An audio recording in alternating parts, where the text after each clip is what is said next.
próximos a esa fecha. Ya. Nos queda un mes. Ya, perfecto, ya, entonces, señores, por favor, delegado o delegada o quien se haga responsable, necesito un correo informando que ustedes tienen ese certamen para yo enviarle a la señora de horarios el correspondiente, los correspondientes datos para que ella me cambie esta fecha, ¿ya? Probablemente la va a cambiar, la va a adelantar o la va a atrasar y va a cambiar los horarios, etc. Pero qué bueno que me lo avisen. Bien. Señores, silencio, nosotros continuamos con nuestras neuronas y habíamos dicho que nuestras neuronas tenían una serie de características muy particulares como células, tenían filamentos propios, etcétera, etcétera.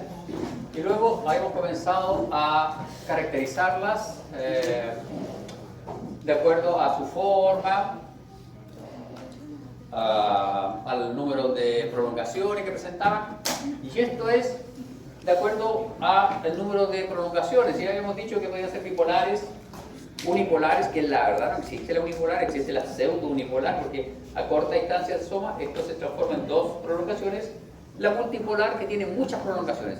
Lo que tienen de característico estas bipolares, multipolares, es que siempre solo una de las prolongaciones es axón. Todas las otras son dendritas. Siempre hay un solo axón, las demás son dendritas, ¿ya? Y en esta pseudo-unipolar, la verdad que esto de axón y dendrita tiene más que ver con la distribución anatómica, porque desde el punto de vista fisiológico no se comporta mucho como una dendrita, porque la dendrita tiene que traer información hacia el soma, en el soma se elabora o se procesa y va hacia el axón, ¿ya? En cambio aquí, supuestamente las dendritas son las que están en la periferia, en el sensor de nuestros dedos, de nuestra piel, lleva la información, pero la información aparentemente no pasa por el soma, seguiría derecho hacia el sistema nervioso central a nivel del asta posterior, que es donde hace contacto estos axones con unas interneuronas para sellar arcos reflejos, para transmitir impulsos de sensación, ¿ya? Entonces, en este caso, la denominación axón y dendrita es más anatómico que funcional, pero eso lo van a revisar más en fisiología. Perdón. Bien. Entonces, iban a ser unipolares, bipolares, multipolares, y luego teníamos las neuronas de proyección Golgi tipo 1 y neuronas Golgi tipo 2, y nos vamos a usar el ejemplo porque a alguien le molesta. Entonces vamos a hacer, decir que estas Golgi tipo 1 son las de axón largo, ¿ya? 1 metro de longitud de nuestro axón, y las Golgi tipo 2 son precisamente las interneuronas. Luego, si ustedes se fijan, nosotros podemos tener neuronas bipolares, neuronas pseudounipolares y neuronas multipolares, y cuando revisamos las multipolares vemos que la diversidad de formas de las multipolares es bastante diversas. Tenemos unas que son con un soma estrellado, tenemos unas que tienen un soma bastante particular, que es de aspecto casi estrellado. Tenemos un soma que aquí, la verdad que aquí en este dibujo no se hace justicia, porque este soma realmente parece el cuerpo de una pera. Estos son neuronas periformes, las de Purkinje. Y eso tiene que ver con la especialización de las neuronas. Tiene que ver con el grado de especialización que tenga esa neurona en el tejido. Tiene que ver con el número de sinapsis y el tipo de sinapsis que recibe, ¿ya? Y acá tenemos, esto es retina, esto es pura manta. ¿Por dónde penetra la luz? Por aquí, por acá, esto es retina. ¿No se acuerdan? ¿Por dónde entra la luz? Por arriba debería entrar la luz. Por arriba debería entrar la luz. Le voy a ayudar. Estos son los núcleos de los conos y los bastones. Esta es el área sensible o sensitiva de los conos y bastones. Este es un epitelio cúbico simple que se llama epitelio pigmentario, que se caracteriza por tener gránulos negros en su citoplasma. Aquí están las neuronas interneuronas. Y aquí están las neuronas gigantes que van a formar el nervio óptico. Y de aquí para allá sale el nervio óptico. Entonces, si aquí están los sensores de los conos y bastones, o receptores, ¿por dónde entra la luz? Los receptores deberían entrar por arriba, por receptores, ¿no? ¿A usted alguna vez fue a un paseo scout o alguna vez salió de noche con alguien y ese alguien le apuntó a la cara con una linterna? No. ¿Ya? el ejercicio con su celular, apúntese la luz del celular a los ojos. Lo que va a pasar es que se va a saturar su ojo y no va a ver nada. Y eso pasaría si la luz directa llegara por acá. La luz llega por aquí, la luz atraviesa todas estas capas, interacciona con estos receptores de forma tangencial acá, lateral. Y toda la luz que pasa es absorbida, el exceso de luz es absorbido por este epitelio pigmentario negro. Es por eso que las cámaras fotográficas por dentro son negros, los telescopios por dentro son negros, los largavistas por dentro son negros, para que se absorba el exceso de luz. Si no, esto estaría saturado todo el tiempo y tú no podrías ver, ¿ya? Por acá entra la luz, y la luz atraviesa todo esto y excita estos receptores que están aquí.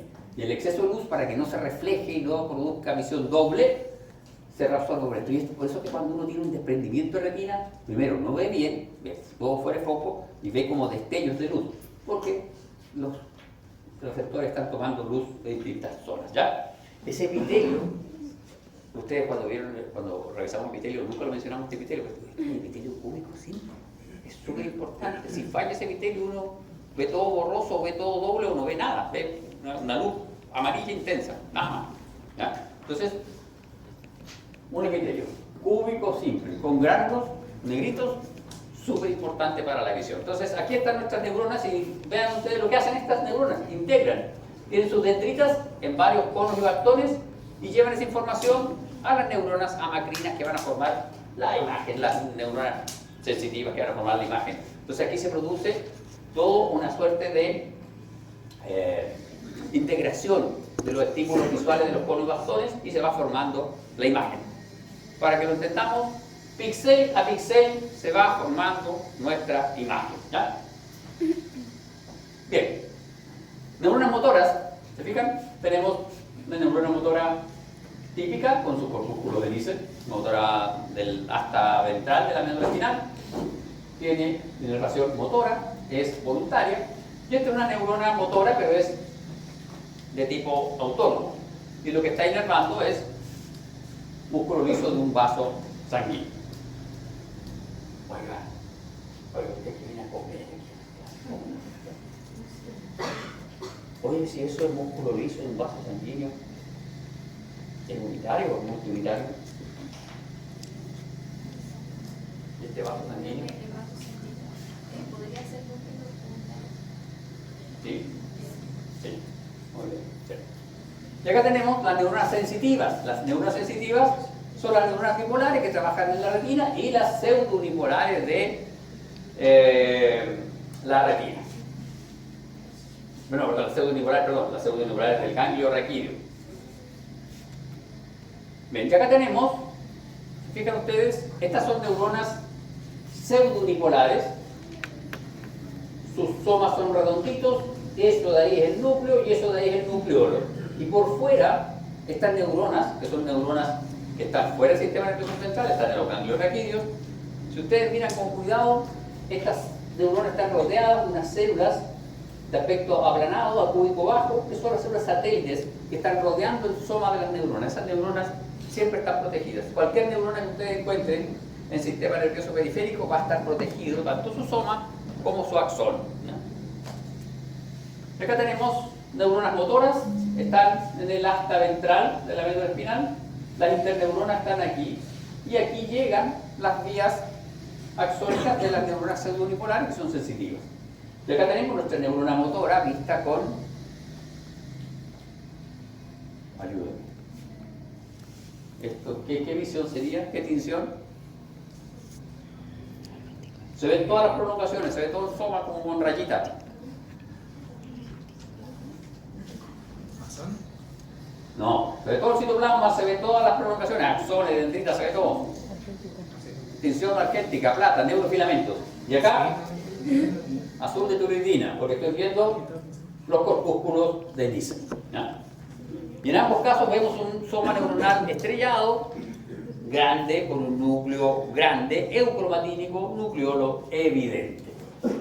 Y acá tenemos neuronas de integración, las neuronas piramidales que están en corteza, interneuronas que también están en corteza, y acá está, esta es nuestra célula Purkinje. ¿Se fijan?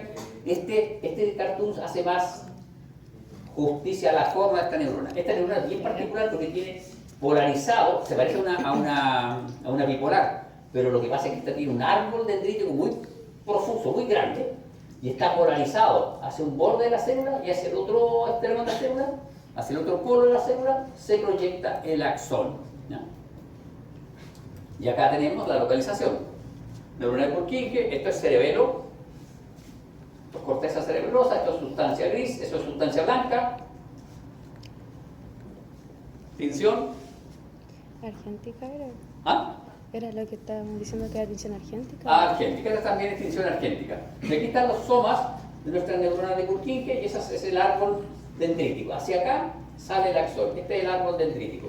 Esta es la zona molecular de la corteza cerebelosa y esta es la zona granulosa de la corteza cerebelosa. Entonces, las dendritas de la corteza cerebelosa, de las neuronas de Purkinje, se proyectan hacia la zona molecular y esta es la zona granulosa. Hacia la granulosa se proyectan los axones y luego todos los axones confluyen y se van por aquí por sustancia blanca hacia tronco encefálico. Entonces, esas son neuronas de Purkinje, multipolares, especiales, solo se localizan en el cerebelo y tienen esta particularidad con la distribución de sus dendritas y su axón, que están bastante polarizados. Bien, Horrible. habíamos dicho que nuestro tejido nervioso carecía de colágeno, hemos dicho que no tenía colágeno, por eso si a uno le sacan el cerebro y lo dejan el cerebro sobre una mesa, ese cerebro luego con una gelatina blanda así queda todo desparramado. ¿Y qué tenemos nosotros? Eso seguro que lo ven en la anatomía. ¿Qué tenemos nosotros para que nuestro cerebro, cualquiera de las cuatro, para que nuestro cerebro no colapse? Le cedes el honor gentilmente, qué amable. Porque si nuestro cerebro no tiene colágeno puede colapsar. ¿Qué tenemos en nuestro Líquido encefalorraquídeo. bóveda craneana? ¿Ah? El cráneo. Sí, pero eso es hueso, igual como el equivalente a dejarlo sobre una mesa. El líquido. No. El líquido encefalorraquídeo. Líquido cefalorraquídeo. Nuestro líquido cefalorraquídeo, ahí flota nuestro cerebro. Ahí flota nuestro cerebro. ¿Ya?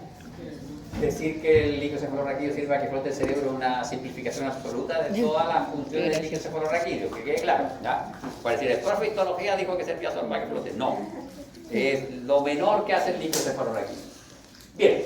Pero como aquí no hay colágeno, tienen que haber otros elementos celulares que ayuden y que den un poco de soporte.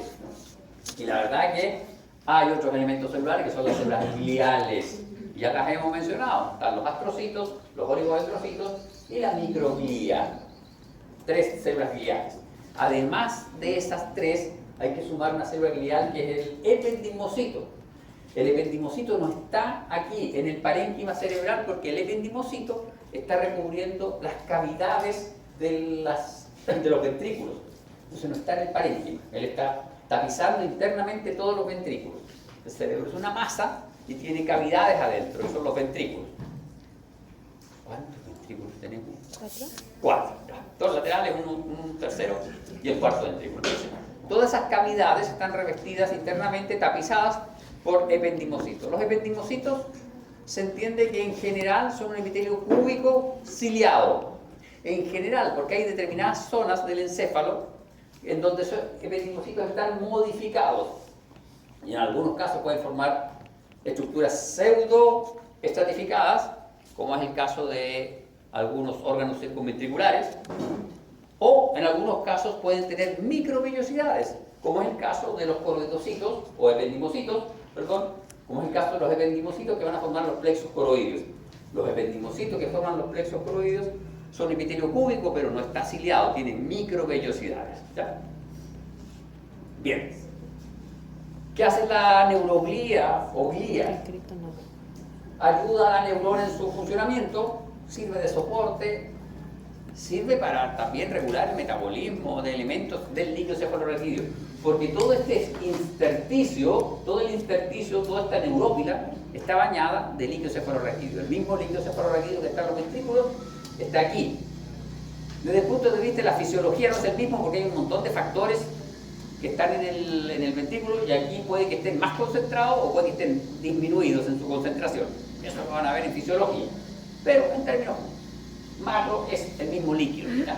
Con diferencias zonales incluso, pero uno podría asegurar que es el mismo. Entonces, Nuestra neurona, nuestra glía, la neurópila, que son las prolongaciones de otras glías que no vemos acá por plano de corte, y de otras neuronas que tampoco vemos su soma o su núcleo por plano de corte. Y el niño cefalorraquídeo, todo eso forma nuestro parénquima encefálico. Y aquí está más o menos esquematizado cómo sería este cuento. Acá tenemos nuestro encéfalo y acá tenemos la vía madre. Tenemos acá una membrana basal y tenemos, ¿se fijan aquí? Hay una célula que tiene prolongaciones, muchas prolongaciones. Y está de color, esto es rosado, ¿no? Esta célula, fíjense que tiene prolongaciones que van y se localizan debajo de la vía madre. Tiene prolongaciones que van y se localizan rodeando a los vasos sanguíneos. Y tiene prolongaciones que van y se asocian a las somas de las neuronas. Y también tienen prolongaciones que se disponen por debajo del epéndimo, de los ependimocitos. Estos son ependimocitos. Aquí hay un ventrículo, tienen cilios, ¿se fijan? Entonces, esta célula que tiene prolongaciones que van hacia el epéndimo, hacia la pía, hacia los vasos sanguíneos y hacia las neuronas, es la célula glial. Célula glial que se llama astrocito. Ese es el astrocito. Y luego hay una célula glial acá, si ustedes la miran, está en azul.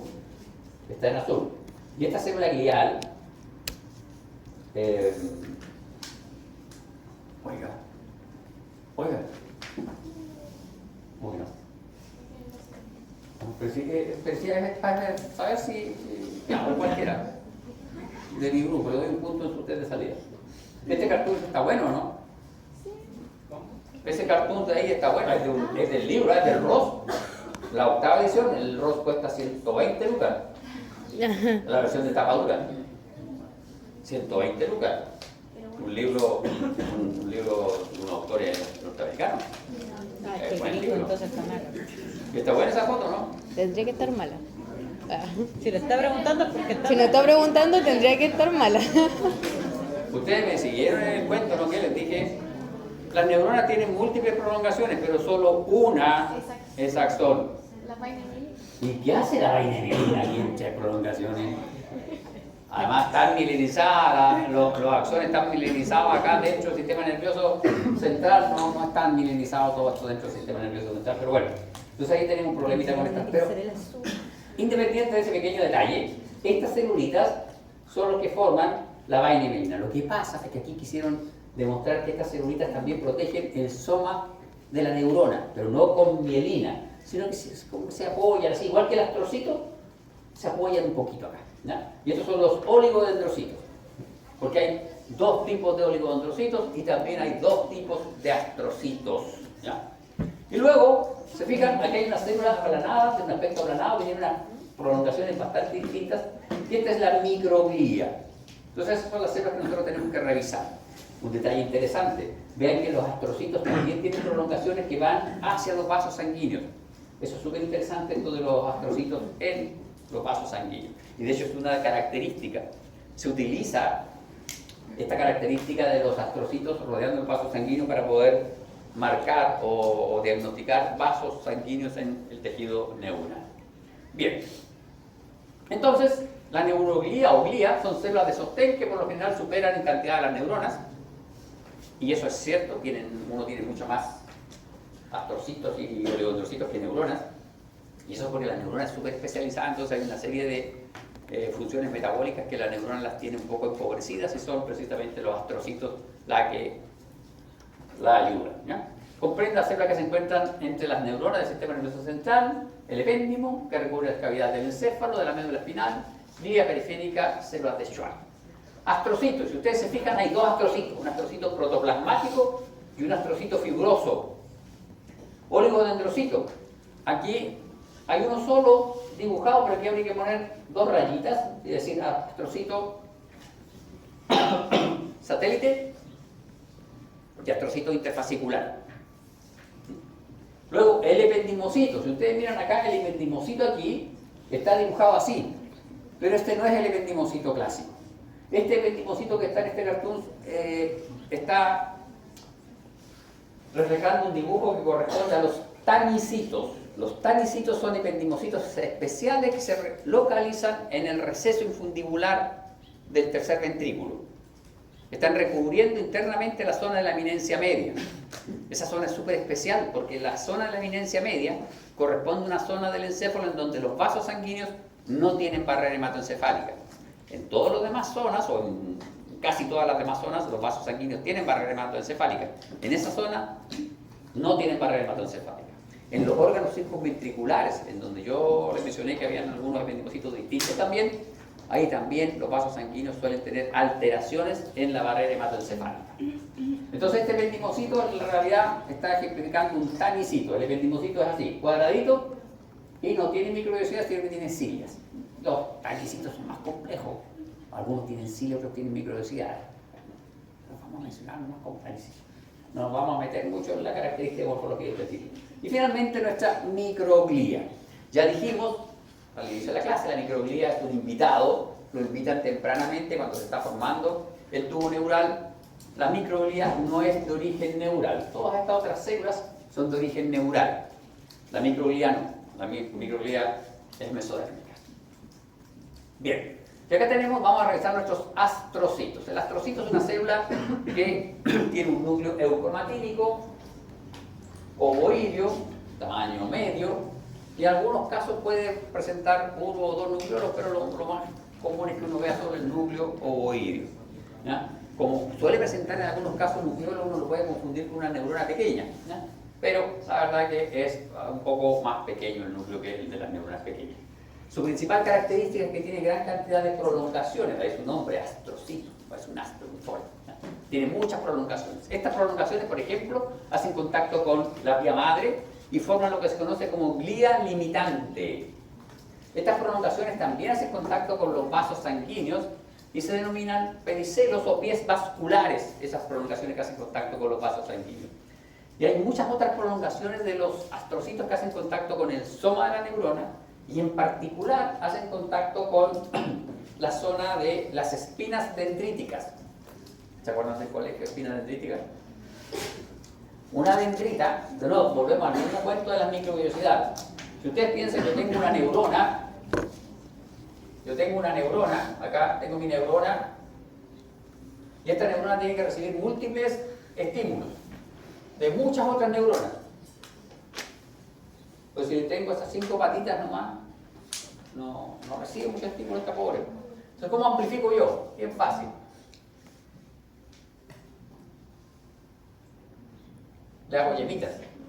Y en esa yemita multiplico, aumento mucho mi zona. Y esas se llaman espinas dendríticas. Y justo en la proximidad de esas espinas dendríticas se localizan también terminales de los astrocitos. ¿Por qué razón? Porque la terminal del astrocito está en esa zona donde, justo ahí en la espina dendrítica, donde hay una sinapsis. La sinapsis es un contacto particular entre una neurona y otra neurona. ¿Ya? Y en esa zona estos astrocitos forman parte del contacto sináptico, porque en el sistema nervioso central las sinapsis son tripartitas. Está el axón, está el soma o la dendrita y está el astrocito, regulando los factores que se liberan en esa sinapsis. ¿Ya? Bien, y acá tenemos, estas células gliales presentan una característica particular que nos ayuda a nosotros en histología a poder reconocer. Se puede reconocer, y de hecho el señor Ramón y Cajal la reconoció con tinciones de plata, sales argénticas. ¿No? Una reducción distinta de la tinción de plata y se ve el astrocito. De hecho, él las describió y describió los dos tipos de astrocitos. Hoy por hoy se utiliza una particularidad de ellos y es que tienen un filamento intermedio que se denomina GFAP, proteína ácida de la glía fibrilar, GFAP. Ese filamento intermedio, que es parte del citoesqueleto de esta célula glial, es propio de esta célula glial. En tejido adulto, en tejido fetal, este filamento puede aparecer también en los ependimocitos, así que hay que tener ojo. Pero en tejido adulto, esa proteína es propia del astrocito. Por lo tanto, si uno realiza anticuerpos contra esa proteína y realiza inmunotinciones de tejido neural adulto, uno puede observar de forma específica los astrocitos teñidos. Y pueden comprobar acá, ahí está el núcleo y estas son las patitas, si ustedes se fijan tienen múltiples patitas. Este astrocito se llama astrocito fibroso. Esta es una reconstrucción 3D, ¿ya? Con microscopía de fluorescencia con scanning, y lo que se hace acá con microscopía de fluorescencia es que se hace una secuencia de tomas a distinta altura del preparado. Entonces, uno puede hacer luego la sumatoria de todas las fotos y genera esta imagen 3D donde uno puede ver la profundidad de las prolongaciones y puede ver que este astrocito, primero, sus prolongaciones son más cortas. Este astrocito tiene prolongaciones más largas. Este astrocito tiene prolongaciones cortas, más gruesas, largas y flacas, y estas son cortitas, gruesas y son mucho más ramificadas. Y es por eso que este astrocito se llama astrocito protoplasmático. En cambio este, que tiene pocas prolongaciones, largas y poco ramificadas, se llama astrocito fibroso. Son dos tipos de astrocitos. El astrocito fibroso, las prolongaciones de estas células son largas, poco ramificadas y se encuentran preferentemente en la sustancia blanca, ¿no?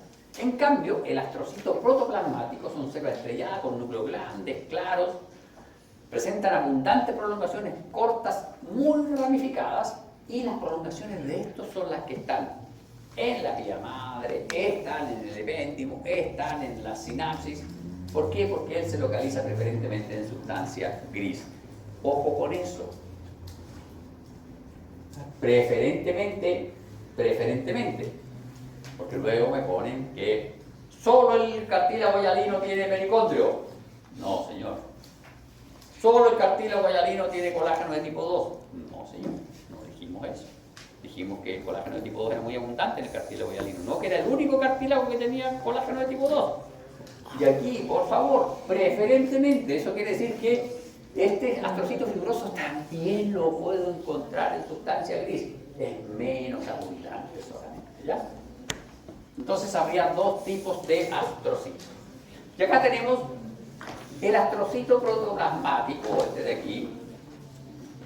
Este astrocito protoplasmático es el que está generalmente en el sistema nervioso central, sustancia gris, y es el que tiene las prolongaciones pedicelos o pies vasculares. Y si ustedes se fijan, aquí hay un capilar sanguíneo y esas manchitas café, porque esto es inmunotinción para GFAP, esas manchitas café son GFAP. Hay un vaso sanguíneo y hay otro vaso sanguíneo y uno puede seguir. Este es el cuerpo de nuestro astrocito, es el núcleo, cuerpo, prolongación, y se fijan que aquí se engruesa la prolongación, es como si tuviese una patita más ancha. Eso está recubriendo nuestro vaso sanguíneo. Eso hasta hace muchos años atrás se creía que era parte de lo que se denomina barrera hematoencefálica. Hoy se sabe que eso no es parte de la barrera hematoencefálica. Los vasos sanguíneos del sistema nervioso central están rodeados de pies vasculares, pero esos pies vasculares no forman parte funcional, parte fisiológica de la barrera hematoencefálica, pero sí están estructuralmente localizados por fuera de los vasos, como si los estuviesen recubriendo. La barrera hematoencefálica, desde el punto de vista funcional, la establecen las células endoteliales de los vasos sanguíneos del encéfalo, que tienen uniones ocluyentes muy abundantes, ¿ya? Y además tiene una serie de elementos transportadores específicos. Bien, microglía. La microglía es una célula pequeña con un núcleo reducido y oscuro, un núcleo ovoide aplanado, muy heterocromatínico, que a veces uno lo tiende a confundir con el núcleo de la célula endotelial, pero así se ven, estas son microglías.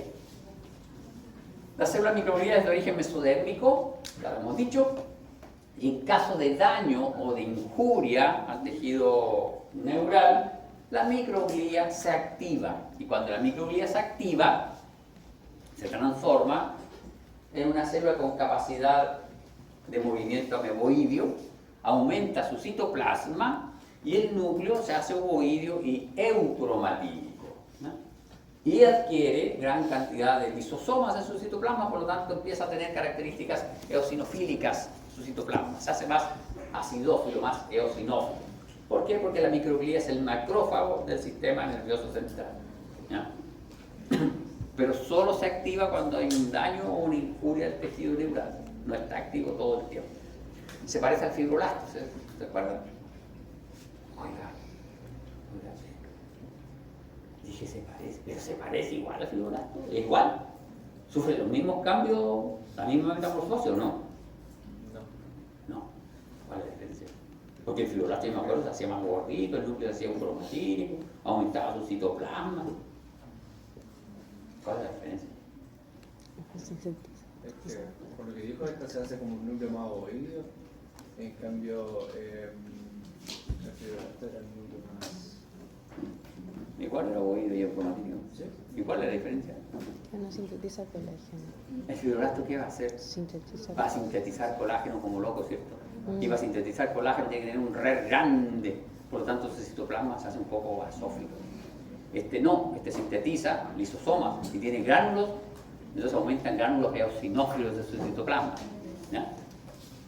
Bien, veamos los oligodendrocitos. Los oligodendrocitos, ¿usted es joven? Sí, usted. ¿Quién le sugiere el nombre oligodendrocitos? Dendros es prolongación, pie. Astrocito, dijimos que su nombre era porque tenía muchos dendros, entonces parecía un sol. Óligo. Óligo es el prefijo de poco. Esta es una célula que tiene pocas prolongaciones, se caracteriza por tener pocas prolongaciones, no tiene muchas prolongaciones, de ahí su nombre. Oligodendros, pocas patitas, pocas prolongaciones, ¿ya? Posee, como dice la diapo, los oligodendrocitos poseen pocas prolongaciones, sus núcleos son más pequeños que los de los astrocitos, ¿ya? Son oscuros. ¿Qué quiere decir eso? Que son núcleos ovoideos, son un poco más pequeños que los de los astrocitos y son heterocromatínicos los núcleos.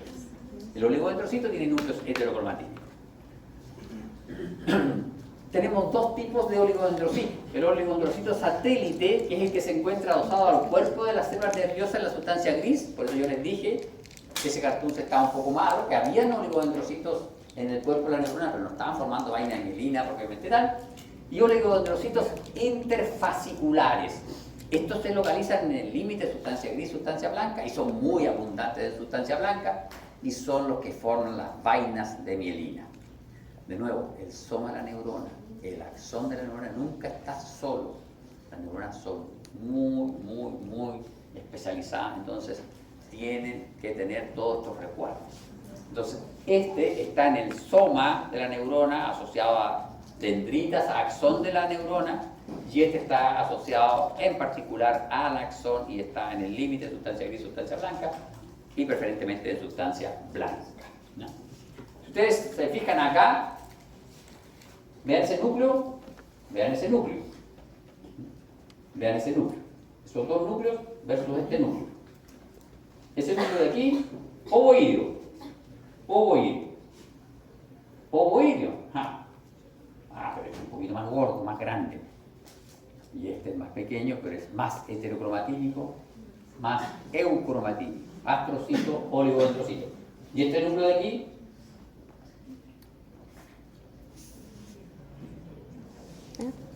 este núcleo de aquí, ¿qué célula es?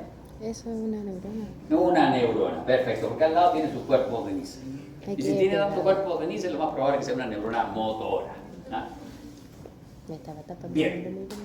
Vamos a ver ahora los oligodendrocitos y la vaina de mielina. ¿Cómo es esto de la vaina de mielina? Si nosotros tenemos acá, este es un corte transversal de un nervio, donde podemos ver que estos son elementos de tejido conectivo que están asociados al nervio, y ya vamos a entender por qué. Pero esto de aquí son los axones. Estos son los axones. Ahora, ¿por qué se ve tan grande un axón? Porque este es un corte semifino. Este es un corte semifino. Este es un tejido nervioso que fue fijado para microscopía electrónica, para ser analizado en microscopía electrónica. Ese es un corte que debe ser de 100 nanómetros, 0,1 micra. 0,1 micra. ¿No? Los cortes normales para microscopía óptica son de 7 micras, este es de 0,1 micra. ¿No? Y entonces es mucho más finito y uno puede ver mejor. Y esto está teñido con azul de toluidina. Y vemos, ahí están nuestros axones, y cada axón, ¿se fijan? Cada axón tiene por fuera como si alguien se hubiese dedicado a delinearlos. Para que los alumnos no se confundan, voy a demarcar cada axón con un plumón. Pero en algunos casos, no sé si lo hizo porque se cansó, pero se fijan, el delineado, o se le acabó el lápiz. Es más delgadito. Y eso, extrañamente, es coincidente con el calibre de los axones. Coincide.